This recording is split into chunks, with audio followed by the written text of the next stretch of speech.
आज मोदी सरकार के कार्यकाल के 6 वर्ष पूरे होने के बाद मतलब कि शुरू के 5 वर्ष और दूसरी दफ़ा के 1 वर्ष यानी 6 वर्षों के कार्यकाल में पूरा देश बेहाल है और चंद पूंजीपति मालामाल है कि संज्ञा हम कांग्रेस पार्टी की ओर से देते हुए ये कहना चाहते हैं, देशवासियों को कुछ बिंदुओं पर ध्यान आकृष्ट कराना चाहते हैं कि सन 2014 में देश के आर्थिक सुधारों के प्रणेता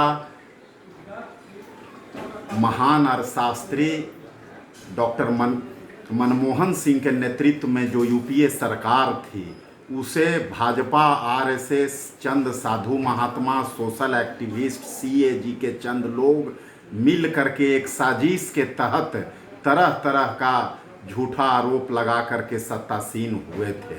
उस वक्त से लेकर के आज तक मोदी सरकार केवल हिंदुस्तान के लोगों को पाकिस्तान का डर सहित धार्मिक उन्माद फैला करके सत्ता में काबिज हुए हैं। आज पूरा देश की आर्थिक स्थिति एकदम बिल्कुल चरमरा गई है। नोटबंदी जो हुआ था वो एक तरह से संगठित लूट थी। नोटबंदी के बाद से देश की जीडीपी में काफ़ी गिरावट हुई है, देश की आर्थिक स्थिति काफ़ी खराब हुई है।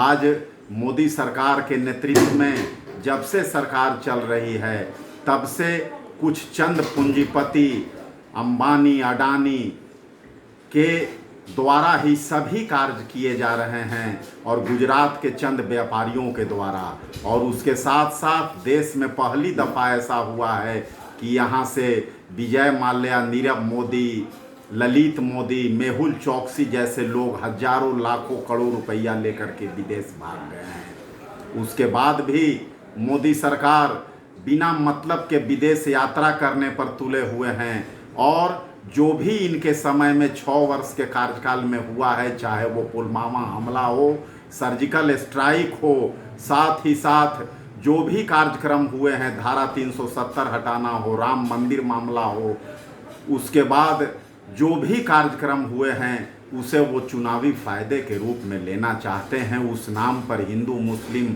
का उन्माद फैला करके सत्ता में बने हुए रहना चाहते हैं। आज देश में सबसे बड़ा महामारी कोरोना वायरस महामारी से पूरा देश संकट में जूझ रहा है। ये एक वैश्विक महामारी है। अगर देश के प्रधानमंत्री, स्वास्थ्य मंत्री शुरू में ही इसे गंभीरता से लेते तो आज हमारे के यहाँ 1.5 लाख से ऊंचे लोग संक्रमित नहीं हो पाते। शुरू में इसे मजाक के रूप में लिया गया। हमारे नेता राहुल गांधी ने जब जनवरी में आवाज़ उठाया पार्लियामेंट से लेकर के बाहर तक, तो उस समय हंसते थे लोग। यही हमारे देश के स्वास्थ्य मंत्री जो लोग मास्क लगा करके पार्लियामेंट में जाते थे उन पर हंसने का काम किया करते थे। आज बिना सोचे समझे नोटबंदी की तरह लॉकडाउन 1, 2 और 3 किया गया। आज 60 दिन से ज़्यादा लॉकडाउन होने के बाद हमारे देश के करोड़ों मजदूर बेहाल हैं, सड़क पर हैं। हजारों लोगों की मौत हो चुकी है भूख से। सड़क पर चापा पड़ करके श्रमिक ट्रेनों में करोड़ों लोग बेरोजगार हो चुके हैं। उसके बाद भी लॉकडाउन भी पूरी तरह से नोटबंदी की तरफ फेल है। 1, 2 और 3 लॉकडाउन में पूरी सख्ती बरती गई, लेकिन चौथे लॉकडाउन से फ्री दिया गया जब संक्रमण ज़्यादा बढ़ रहा है।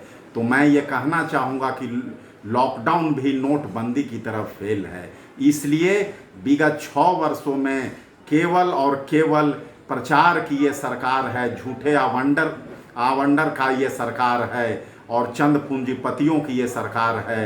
इसलिए आज मैं देशवासियों को ये बताना चाहता हूँ, जय हिंद, जय भारत।